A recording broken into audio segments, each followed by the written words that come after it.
పృథ్వీ గారు, ఇప్పుడు వీలునామా రాయకుండా ఆ పర్సన్ చనిపోతే ఫస్ట్ ఎంత వాటా భార్యకి వెళ్తుంది, పిల్లలకి వెళ్తుంది, లేదా అసలు ముందు భార్యకి వెళ్తుందా లేకపోతే పిల్లలకి ఖచ్చితంగా ఇవ్వాల్సిందేనా? ఏం చెప్తారు? యూనిట్స్గా డివైడ్ చేస్తారు ఝాన్సీ. ఇప్పుడు ఒక ఆసామి తనకు ఒక భార్య, ఒక ఇద్దరు పిల్లలు ఉన్నారు అనుకుందాం. 3 షేర్లు చేస్తారు.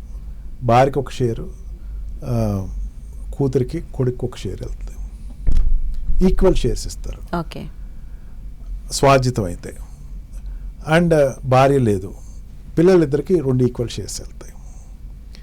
మదర్ ఉంది, మదర్కి ఒక షేర్ వెళ్తుంది. అంటే ఇప్పుడు మదర్ ఉంటే ఎంతమంది అయ్యారు? 4 అయ్యారు. భార్యకి, పిల్లలిద్దరికి, మదర్కి 4. మదర్ ఉందా లేదా ఫస్ట్ చూసుకోవాలి. అంటే ఆ ఫస్ట్ లీన్లో ఉండేటువంటి ఫస్ట్ క్లాస్ అంటారు. ఫస్ట్ క్లాస్లో ఉండేటువంటి వాళ్ళు మదర్, వైఫ్, 2 పిల్లలు. వాళ్ళు లేరు, పిల్లలు లేరు, భార్య ఒక్కళ్ళే ఉన్నారు. భార్యకి ఎంటైర్ ఆస్తి వెళ్ళిపోద్ది. భార్య లేరు, పిల్లలు లేరు, తమ్ముడు ఉన్నాడు, తమ్ముడికి షేర్ వెళ్తుంది. తమ్ముడు లేడు, తమ్ముడు పిల్లలు ఉన్నారు, తమ్ముడు పిల్లలకి షేర్లు వెళ్తాయి.